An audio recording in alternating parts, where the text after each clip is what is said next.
तो क्या चिराग पासवान और तेजस्वी यादव के बीच डील फाइनल हो गई है? क्या चिराग पासवान छोड़ देंगे मोदी शाह का साथ? क्या चिराग पासवान मिलाएंगे तेजस्वी यादव से हाथ? क्या चिराग पासवान इंडिया गठबंधन में शामिल होंगे? दर्शकों, बिहार की राजनीति से बड़ी खबर सामने आ रही है।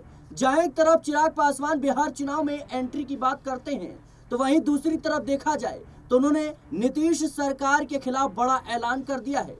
ताड़ी वाले मुद्दे को लेकर जिस तरीके से तेजस्वी यादव सरकार की खिलाफत कर रहे हैं, नीतीश कुमार के खिलाफ बयानबाजी हो रही है, तो कहीं न कहीं तेजस्वी यादव के समर्थन में अब चिराग पासवान उतर चुके हैं और उन्होंने साफ तौर पर कहा कि ताड़ी एक प्राकृतिक उत्पाद है और कहीं न कहीं इसको शराब की कैटेगरी में नहीं लाना चाहिए। इसके साथ ही चिराग पासवान ने कहा कि मैं केंद्र एनडीए का हिस्सा हूं, मैं केंद्र सरकार का हिस्सा हूं और कहीं ना कहीं राज्य सरकार में मेरी कोई भूमिका नहीं है। तो क्या चिराग पासवान नीतीश कुमार को चेतावनी देने का काम कर रहे हैं? क्या चिराग पासवान भारतीय जनता पार्टी को अल्टीमेटम दे रही हैं? आखिर क्यों चिराग पासवान ने तेजस्वी यादव का अचानक से समर्थन कर दिया? आखिर क्यों चिराग पासवान अचानक से बिहार चुनाव में कहीं ना कहीं उतरने की बात कर रहे हैं? आखिर चिराग पासवान के मन में चल क्या रहा है?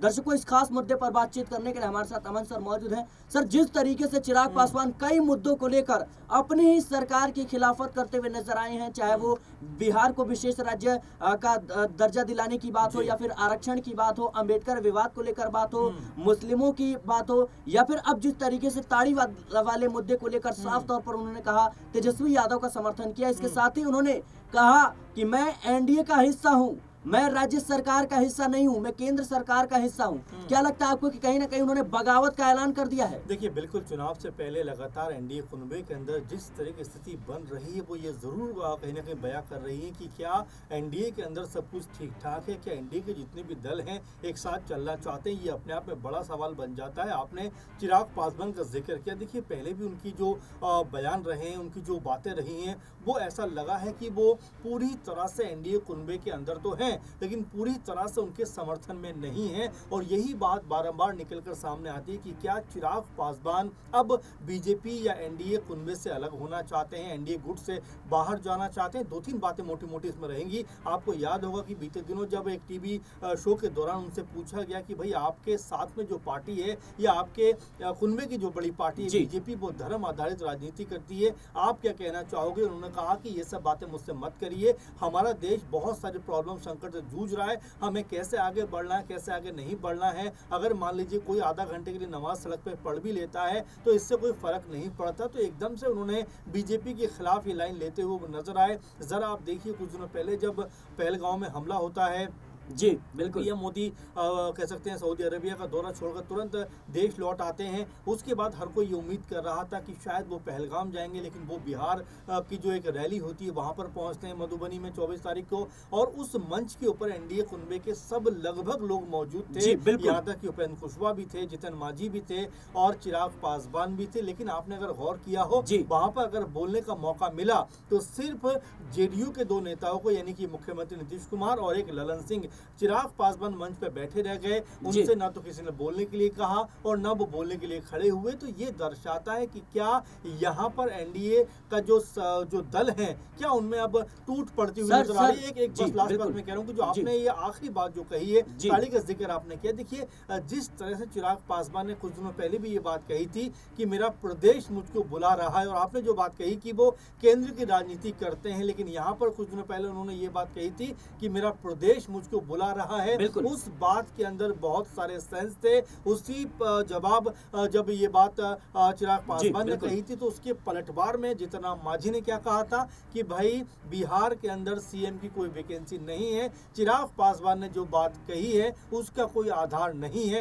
लेकिन अब जिस तरह तेजस्वी यादव के सुर में सुर मिलाते हुए नजर आ रहे हैं कि बिल्कुल ताड़ी के मुद्दे पर वो तेजस्वी यादव के साथ में खड़े हुए हैं, अपने प्रदेश के साथ में खड़े हुए हैं। तो जो बात उन्होंने 3-4 दिन पहले कही थी, क्या अब वो कहीं ना कहीं पूरी होती हुई दिखाई पड़ रही है? क्योंकि बिहार में तो वो राजनीति करते हैं, लेकिन प्रदेश की जो राजनीति करने की बात है, क्या उसकी अब शुरुआत हो चुकी है। सर, बीजेपी नेता कह सकते हैं कि और बिहार के पूर्व जी। डिप्टी सीएम तारकिशोर प्रसाद ने कल एक बड़ा जी। बयान दिया।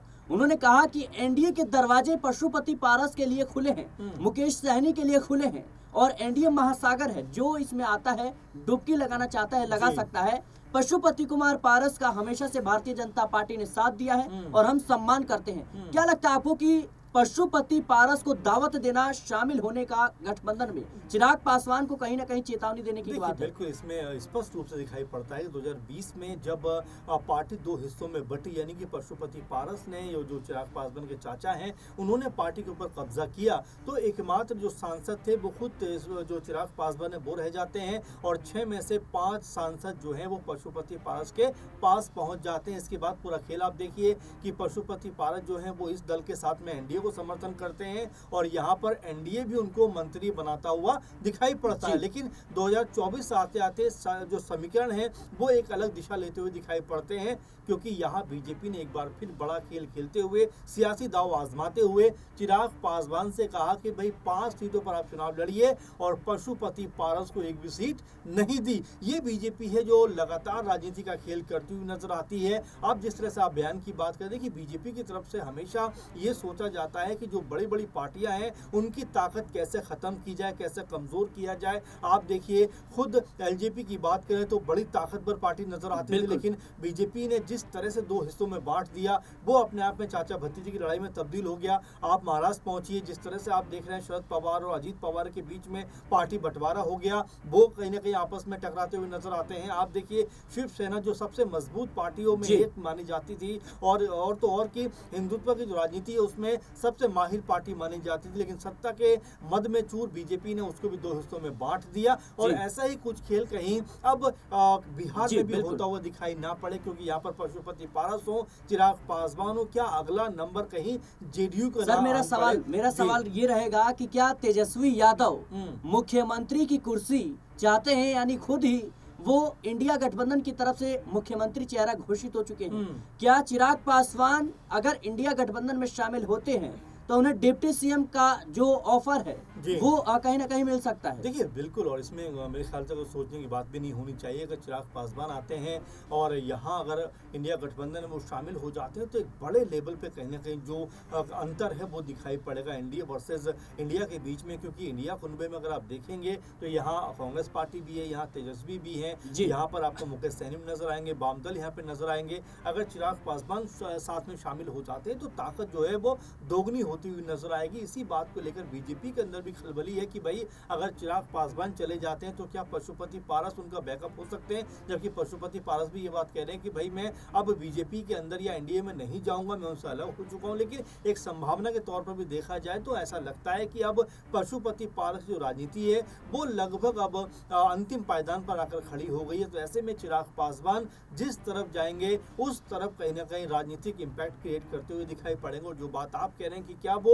उप मुख्यमंत्री बन सकते हैं, देखिए सत्ता की बातें वो होती है, यही बीजेपी है। महाराष्ट्र के अंदर एकनाथ शिंदे को मुख्यमंत्री बनवा देती है और अपने मुख्यमंत्री को वो उप मुख्यमंत्री बनवा देती है देवेंद्र फडणवीस को। क्या वही चाल यहाँ पर इंडिया गठबंधन भी कर सकता है? देखिए सत्ता के लिए बहुत सारे समझौते करने पड़ते हैं और तमाम बातों को मानना पड़ता है। और ये भी कहा जाता है कि जब बहुत सारे दल एक साथ बैठते हैं, एक साथ आगे चलने की बात करते हैं तो कुछ बातें अपनी रखते हैं और कुछ दूसरों की स्वीकार करते हुए नजर आते हैं। तो कोई बड़ी बात नहीं है, कोई हैरानी की बात नहीं है कि यहाँ पर जो चिराग पासवान है, तेजस्वी हैं, इनकी जोड़ी जो बिहार के लिए मजबूत हो सकते। और चिराग पासवान पहले भी ये बात कहते रहे सिराज की बिहार मुझको बुला रहा है, बिहार में मुझे राजनीति करनी है, बिहार को मुझे मजबूत करना है। फर्स्ट जो बिहारी का नारा वो देते हैं वो कह सकते हैं उसको परचम पे लेकर जाना चाहते हैं, बड़ा उसको बनाना चाहते हैं। इसके लिए अगर उन्होंने ताड़ी के ऊपर जिस तरह से तेजस्वी को तुरंत समर्थन किया है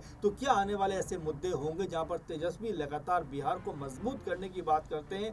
क्या चिराग पासवान जो पहले भी ये बात कहते रहे कि भाई धर्म की राजनीति बहुत हो गई, अब इससे ऊपर उठना चाहिए, अब क्या यहाँ पर वो तेजस्वी के साथ मिलकर बिहार में एक नई गाथा लिखते हुए नजर आएंगे? अगर ऐसा होता है तो यहाँ पर एनडीए को बहुत बड़ा झटका लगता हुआ दिखाई पड़ेगा। बिल्कुल दर्शकों, चिराग पासवान का जिस तरीके से रुख अब एनडीए गठबंधन और नीतीश सरकार के खिलाफ है वो अपने आप में कई सवाल खड़े करता है। जिस तरीके से चिराग पासवान खुले तौर पर तेजस्वी यादव का समर्थन कर रहे हैं और कह रहे हैं कि मैं केंद्र सरकार का हिस्सा हूं और एनडीए का सहयोगी होने के नाते मैं नीतीश कुमार की सरकार का समर्थन जरूर करता हूं, लेकिन राज्य सरकार में मेरी कोई हिस्सेदारी नहीं है। यानी चिराग पासवान कभी भी पासा बदल सकते हैं, चिराग पासवान कभी भी कहीं ना कहीं दल बदल सकते हैं। देखना होगा कि चिराग पासवान जिस तरीके से भारतीय जनता पार्टी और नीतीश कुमार की जेडीयू को चेतावनी देने का काम कर रहे हैं, क्या वाकई में वो इंडिया गठबंधन में शामिल होंगे और क्या वो बड़ी जिम्मेदारी डिप्टी सीएम पद के रूप में उन्हें मिलने जा रही है। फिलहाल इस मुद्दे को लेकर आपकी क्या राय है, हमें कमेंट बॉक्स में जरूर बताएं। देश और दुनिया की तमाम खबरों के लिए बने रहें नेक्स्ट न्यूज के साथ।